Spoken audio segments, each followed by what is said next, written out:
নমস্কার। আজকের টপিক হলো লজিক্যাল ডিসক্রিপেন্সি মানে অসঙ্গতি।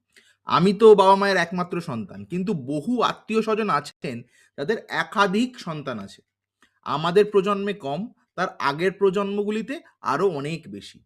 এবং এআই এর ভয়ঙ্কর দুটো এক্সাম্পলস আমি আজ আপনাদের সামনে তুলে ধরছি। যা বিভিন্ন মিডিয়া চ্যানেলসগুলোতেও দেখাচ্ছে।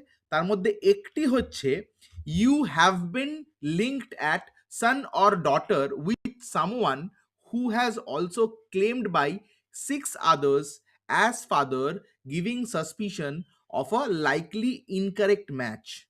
মানে আপনার বাবাকে আরো 6 জন বাবা হিসেবে ক্লেম করছে। আমি বলছি, কেন মানুষকে এর জন্য লজিক্যাল ডিসক্রিপেন্সির তালিকায় আনা হবে? আর কেনই বা তাকে শুনানিতে ডাকা হবে?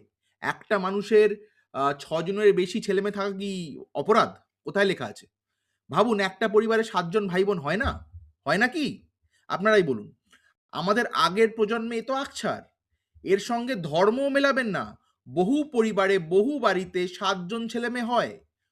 অন্য 6 জন ভাই বোন আছে যাদের বাবা মা এক, সেই জন্য তাকে শুনানিতে দাঁড়াতে হবে?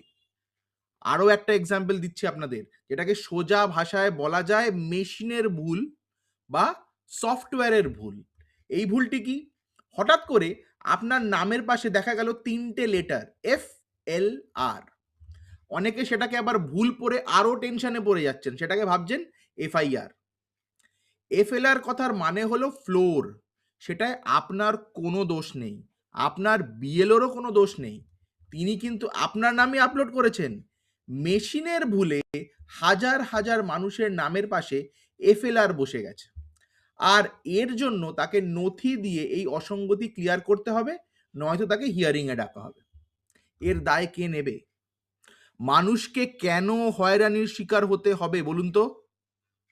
নমস্কার, ভালো থাকবেন।